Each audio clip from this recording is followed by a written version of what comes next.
Hello and good morning, Heidi here. Welcome back to my channel. Today I decided to do something different, kind of try it out, I guess. I'm going to be doing my eyebrows and then probably putting a little bit of makeup, not too much because I'm not doing much today, so there's no really point to do a full face, but I am thinking of doing a video of that sometime soon. But besides that, when I say something different, I was thinking of doing kind of like a talking video about mental illness and how I deal with it. Like, I'm not an expert. I haven't researched it. I'm no type of doctor, but I know what I live with, and I just figured I'd talk about it. See if you guys can relate, or something helps, or whatever. So if you guys would like to join me, stay here with me. So mental illness, whether you're living with it or living with someone that has it, it's definitely not always the easiest conversation. So my eyebrows are definitely in need. They I mean, they're not horrible, but they're bad enough. My nose is a little red because I was picking some blackheads, so don't mind my red nose.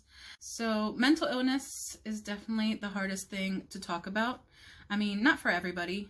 For me it is, just because I feel like I'm being judged a lot. I feel like people who don't understand kind of give you the "you're making it up" look, or "you're over the top," or "you're just looking for attention." I'm definitely not an attention seeker.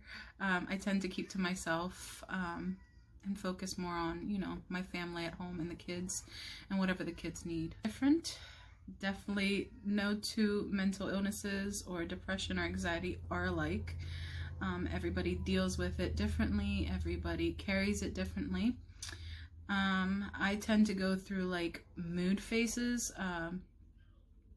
One day it'll be a really good day where, my smile is real. I'm being real with everybody. I'm enjoying life.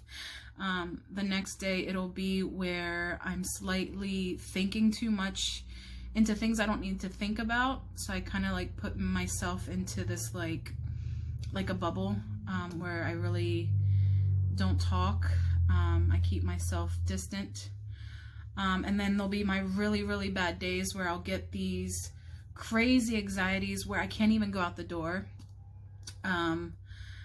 Sometimes I'll cry all day. Sometimes I feel like something really bad's gonna happen. Like almost like the world is about to end, basically. Sometimes you feel very alone. Not saying that you are. There's plenty of people who experience the same thing as you, because I've met many people, but you still seem to feel like you are alone sometimes. Like people don't understand what you're going through, even though, like I said, there's people out there that do. Or sometimes you're even made to feel like you're alone because there's people that, like I said, carry it different. In my case, I try very hard to carry myself in a positive way, mostly for my children. I always get afraid that I'm gonna either pass it on to them, if not, hereditary, by showing my emotions. I mean, not saying that you shouldn't show your children you definitely should. It definitely helps them, to learn emotions and stuff like that. But sometimes my fear is that I am going to give them anxiety, that I am going to give them depression, that I'm going to make them think like that's how they have to live. And that's definitely what I don't want. So I tend to, for my children's sake, is hide it from them and kind of carry myself like there's nothing wrong, which is very hard. If you're hearing this and you're going through the same thing, you definitely know it's very hard sometimes to carry yourself in a positive light and, to give that positive light. Now, this video for me is a very big step. I've done counseling in the past. It's not something that I really like, just because with my depression and anxiety, I take a lot to heart. So you might do the slightest thing, like, make a weird face or something. I kind of take it like, oh my God, I'm boring you. Like, oh my God, I'm depressing you. Oh my God, I'm being over the top or something like that. So I tend to not speak about it. I tend to keep it to myself. I do have a great support system at home. My husband is amazing, and he tends to kind of talk me out of it sometimes. He'll say all the good things and all the things that that I need to hear, or the experiences we've had throughout the years. He'll bring up the children and the good things that they have accomplished, and things like that, to kind of steer me away from whatever I'm feeling. I'm not saying that it helps every time, but it does. It definitely helps. So with that being said, it's always great to have a good support system. So if you're the one living with anxiety, depression, or whatever mental illness you have, make sure you have a great support system. That definitely helps. If you are the one living with somebody who has it, be a good support system. It's not always the easiest, especially if there's more to that mental illness.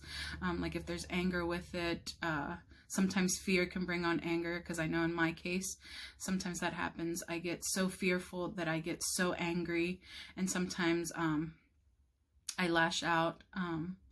And I have a husband who's very patient with that. And, again, he'll reassure me about things. He'll let me know that we'll be okay, or let me know of things or activities that I could do to kind of steer away from that fear. Seek out a support system, whether it be a friend, sister, brother, cousin, mother, uncle, aunt, husband, significant other, even therapy. Talk to your doctor. Doctors usually have, some people in their offices that are willing to talk to you. Sometimes they will mention medication. I know that's always a hard step. But it's one of those things that you got to think you're doing it to make yourself better. So if you feel like medication might help, or that you want to give it a try, give it a try. Don't let anybody steer you away from that either. Medication for me is always hard, because I don't like the ones that make you so sleepy that you sleep almost all day. I don't like the ones that make you into a zombie. And most recently I had one that was kind of giving me panic attacks. So you definitely have to play around with medication, which is scary too. But you got to do what's best for you, and help yourself out. You definitely have to help yourself out. Don't feel like you have to live with it. It's always the hard part. You feel like you're the one living with this, like you're the only one that can take care of it. Nobody else can. There's a lot of people out there that are willing to help, that are willing to listen, that are going through the same thing, just like me. I might be going through the same thing, but reach out to me if you need to. Now the hard part, talking about my depression, my fears. There's very many. I've gone through a good bit. I mean, not extreme like some people have. Everybody goes through life differently. So I have a lot of things that trigger my anxiety and depression.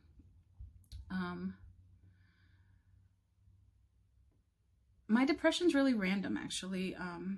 I'll just get through these days where I feel like I'm worthless. Like I don't really belong here.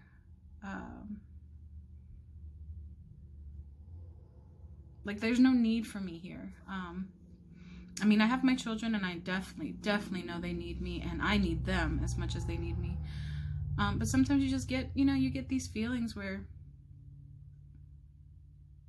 I don't even know how to describe it. You feel like there's nothing in this world that you're here for, that you need to be here for, that everybody can live their life without you. And it's a scary thing, especially in your own mind. Like they say, the mind is the devil's playground. So you get into your own mind, you think these crazy thoughts, and you hurt yourself pretty much, because that's what I do whenever I get into those depression days. With anxiety, this is even scarier. I get into, they're like scary battles that you have in your own head about everything that could go possibly wrong in your life. They might have happened, they might have not happened. A tidbit of something bad might happen, and you blow it up in your own head. And it gets scary. My children are a big thing. You know, nowadays you read and you hear all these crazy things about things that happen to children, that me as a mother, you know, I kind of think of my children and what I would do as a mother if my children went through stuff like that. And then it just goes from there. And then I get so scared and so paranoid to even leave the house. And, you know, my children are small, so that affects them too, because then I don't want to take them anywhere. My son is in preschool, and he's missed several days because of my anxiety attacks, because I'm so afraid to take him out the door, because I think something horrible is going to happen. It is the worst feeling in the world. And I definitely know I'm not the only one. Like I mentioned before, I don't want my kids to think that living in fear is okay. So there are days where, even though I'm shaking, I'm emotional, I'm scared, my heart's pounding, I will force myself to, you know, do something simple as to go to the grocery store or something with the kids, just to, you know, get them out there and let them know, like, it's not okay to be home all the time. It's really not healthy. But I will push myself for them to get over my fears, pretty much.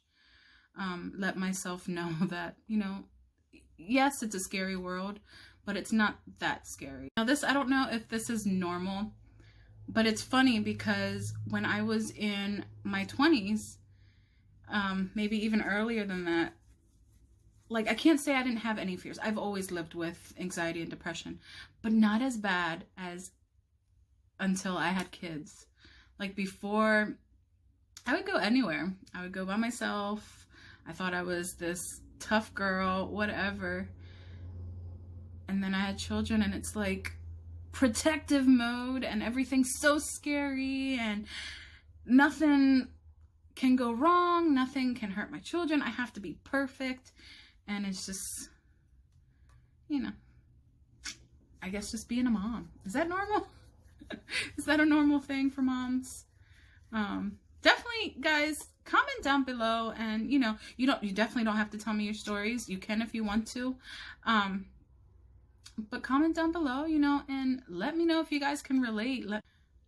Let me know how you guys deal with things, how you don't deal with things, strategies that you guys use, that you don't use, that are good for you, that are not good for you. Whatever it is, just comment down below. I am open to everything. Like I said, this is not like meant to be like, you know, you gotta do this, you gotta do that. This is just me describing, you know, my fears and what I go through, and, you know, kind of just putting it out there that you're not the only one. You know, we all go through some sort of depression and anxiety. Some, like I said, handle it better than others. I definitely am not one of them. I wish I was. There's some people that carry themselves so confident and ready for the day, and so happy and so positive. And I so want to be that person, but sometimes it is super hard. So definitely, if you are that person, that gets up every day, ready for the day, confident as hell, and positive and all of that, tell me how you do it. You know, tell me how you deal, especially as a mother or even a father. tell me how you do it. Because I need to learn. I need to learn new ways of helping me with my anxiety and depression. The newest anxiety or fear right now is me going back to work. I need to. And I'm definitely ready.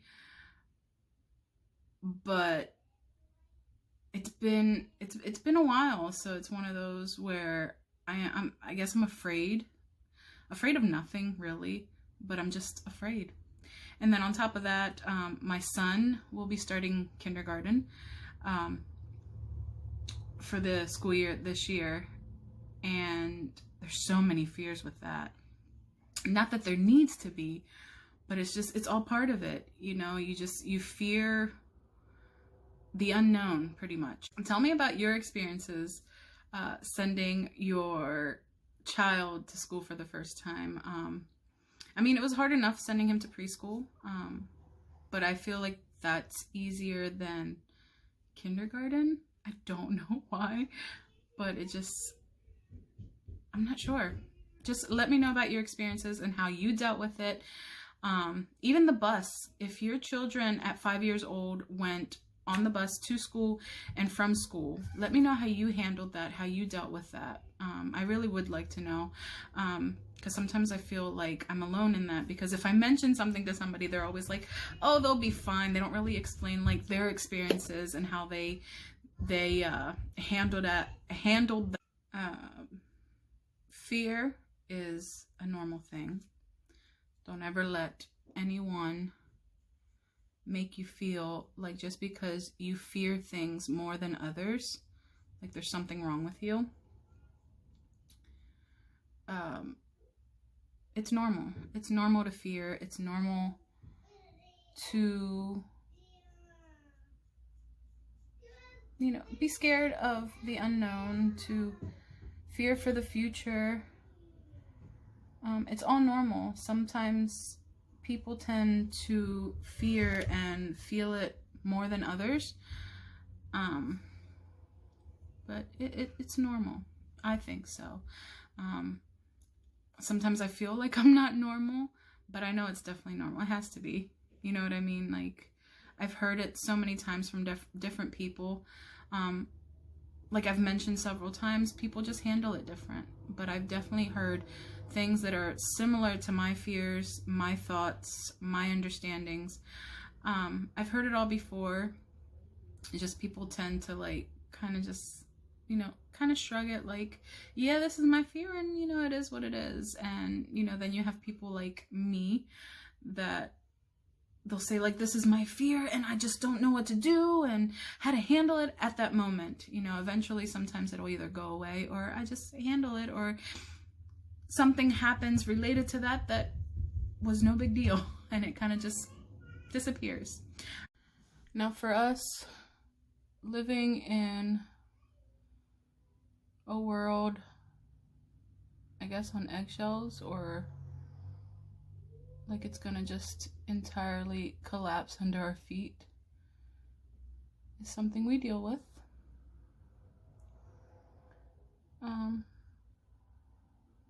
But in me doing this video, I pretty much just want to put an awareness that you're not the only one. I'm not the only one. I hope anyway. And can pretty much come together and talk about it.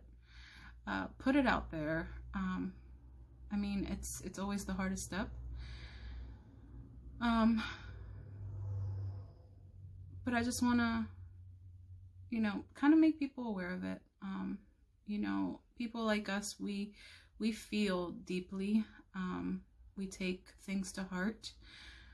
And I know for some people it's really hard to understand, and I know for some people it's really hard to have compassion for people like us, because you think that we are the pity party people. No, we're not. We're just, you know, we have many fears, many emotions, many struggles that, you know, sometimes we do bring it on upon ourselves. I'm definitely one of those. I'll be the first to admit. But I do want people to understand that it's very, very hard for us. And in a world where suicide and mental illness itself is very, very high, I just want people to, you know, kind of have a compassion for people like us. You know, understand that you have to be open and understanding, and I mean, you don't have to be, obviously. You are your own person. But at least try to be open and understanding, and try to be a comfort instead of driving people into hurting themselves. Be open listeners if you can. You know, there's people that are always looking for an ear, and sometimes they'll just, you know, come out and just start talking, and, you know, instead of being that person like, I really don't care, or being that person that just brushes you off, like, just pretend. You know, you might make a difference by just, you know, pretending, smiling, nodding. I definitely don't know if this video like made a difference, or if people even understood me, because I know I was probably all over the place. I'm used to that. You know, sometimes it's hard for me to finish a thought, or to really explain a thought. So I'm sorry if I was all over the place. But like I said, I hope this helps some people. I hope it opens some people's eyes. And like I said, I'm here. I might go through my own things, but I'm only a message away, comment away. But if you feel like you definitely need help, like, seek help. Do not be afraid to seek help. There's so much help out there. I do get it. I understand it's hard to trust people. It's hard to come out and talk. It's hard to seek out help. But if you need it, do it. You know, there's people out there that love you. There's people that need you and don't want to see the worst in you. So if you need it, seek it out. It's very important. If this video at least helped one person or touched one person, I would be extremely happy. But I understand either way. This was a big step for me, and I hope I did a decent job. If you guys would like to see more videos like this, definitely let me know in the comments. If you thought this video was okay, good, whatever, definitely give me a thumbs up. If not, you can give me thumbs down. I am okay. I am open to all of that. Definitely comment down below and tell me what you think, whether you thought it was a good video, an okay video, or taking it too far video, or whatever. Just, you know, tell me what you thought, and, you know, explain to me why. I would definitely appreciate that. There are more videos to come. If you want to see more videos similar to this, or even I was thinking about doing a video on my illness too. So if you guys think like this is okay, definitely let me know down below. Thank you guys so much for watching, for listening, and I will see you in the next video. I love you guys so much. Stay positive.